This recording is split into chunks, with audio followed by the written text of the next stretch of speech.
In today's Farm Report, with rock bottom oil and gas prices, is that going to spell doom for the U.S. ethanol industry? Gary Crawford with the U.S. Department of Agriculture has more. In his State of the Union message the other day, President Obama was talking about the successes the U.S. has had in reducing the amount of foreign oil the country has to import and in cutting air pollution. And he threw in this. Gas under $2 a gallon ain't bad either. At least for most of us, not bad at all. However, it could be a bit of a problem for one industry. We'll get to that in a moment. Crude oil prices now continue to make news with their up and down fluctuations, mostly down. They've been occasionally dropping down below $30 a barrel. Prices have fallen to 12-year lows. And again, good for drivers and others who use fossil fuels. But what effect could this be having on the U.S. ethanol industry? As the price for crude oil comes down, that makes biofuels less attractive as an alternative. But Agriculture Department Chief Economist Rob Johansson says so far at least, ethanol producers are still producing near capacity right now. We haven't seen a big drop-off in ethanol production, as might be suggested by low oil prices. In fact, he says there are at least some countering factors to those low oil prices. First, we have the Renewable Fuels Standard, which does mandate more ethanol production and use this year. So I would expect that we'll be producing at the mandated levels going forward, which is a higher level than we had last year. So that's, in that sense, that's good. We're going to continue to show demand for corn and soybeans to be used for biofuels moving forward, despite the fact that crude oil prices are extremely low. Also, another factor favoring ethanol. Low gas prices means that U.S. drivers are going to drive more. They're going to consume more regular gasoline, E10, and that will push up demand for ethanol to be blended in normal gasoline. It'll just make it more difficult to blend higher than E10. So E85, E15 will be harder to blend. Johansson says, however, that there's a growing market for our ethanol in other countries. Exports are growing. Ethanol still remains a very inexpensive oxygenate for those countries that aren't using MTBE, and so we still sell a lot of ethanol to places like Canada. Brazil still has a mandate, so we sell to Brazil, and we've been selling to Asia as well, ethanol. So the prospect still remains good for ethanol exports. However, low gas prices will still lower the value of our ethanol, and that's making it harder for ethanol plants to make a profit, and so margins will be very tight. But Johansson sees no cutback in production, no plants in imminent danger of closing down. Gary Crawford for the U.S. Department of Agriculture, Washington.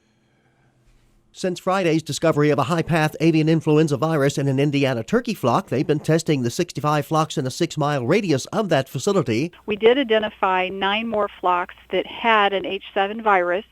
Most of those have come back as low-path form of flu. And Denise Derer with the Indiana State Board of Animal Health told us the results of one flock were not in as of late Tuesday afternoon. She said as a precaution, though, they're depopulating all the flocks, expanding the testing areas out another 6 miles. She said the experts are still trying to figure out why one flock had a highly contagious virus while the others were low path. These viruses do mutate, and so we maybe have found something that's been brewing in the area, and we just caught it early in the disease cycle.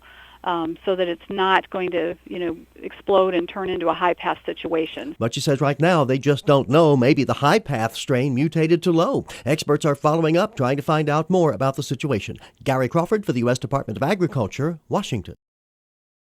How irrigation works under the soil is complex and interesting.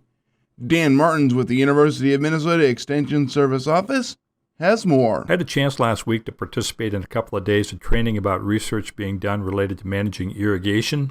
Our U of M Extension Irrigation Specialist Josh Stamper organized this workshop for Extension, NRCS, and SWCD staff in counties that have quite a bit of irrigated land. In addition to reviewing some basic concepts about irrigation scheduling, we listened to research staff who study the science behind the tools and related issues. We certainly didn't digest it all, but we gained a greater sense of appreciation for what people are learning and applying to what's being done in the field. Soil scientist Nick Jelinski talked about the glaciers carrying and pushing in lots of soil material from farther north, often referred to as glacial till.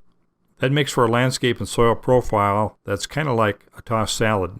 Nick said Minnesota has greater variety in its soils than any other state in the country, except maybe California, adding that California should really be 2 states.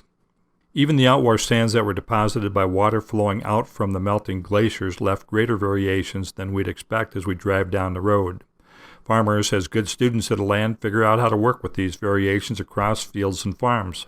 Variable rate technology for fertilizer applications, planting rates, water application, and other things are being developed and improved each year. Soils are very different across Minnesota Basin, whether they develop further under prairie vegetation or forest vegetation.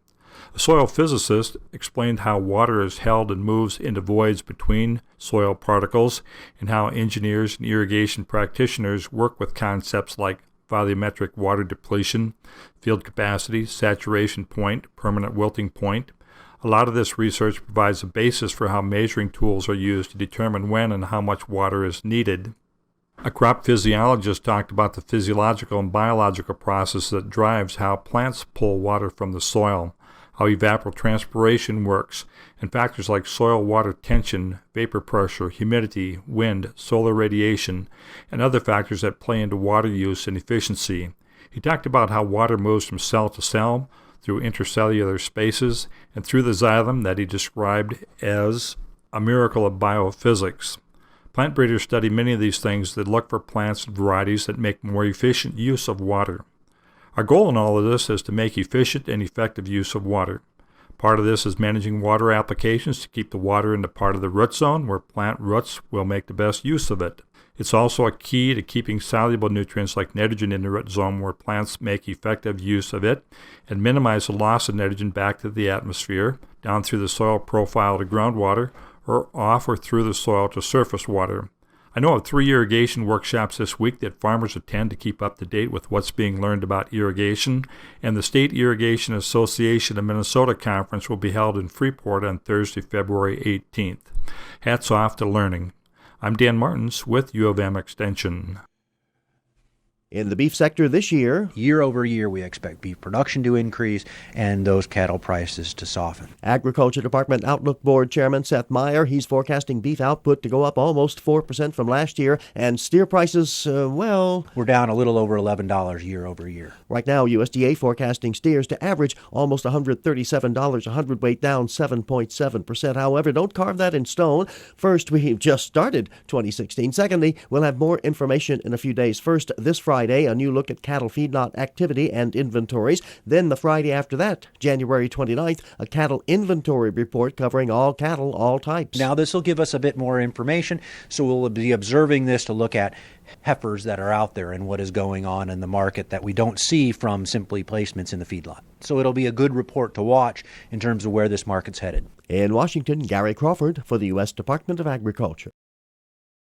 Get the latest in farm news at fallsradio.com. Also at fallsradio.com, you can like us on Facebook. Search for Little Falls Radio Ag.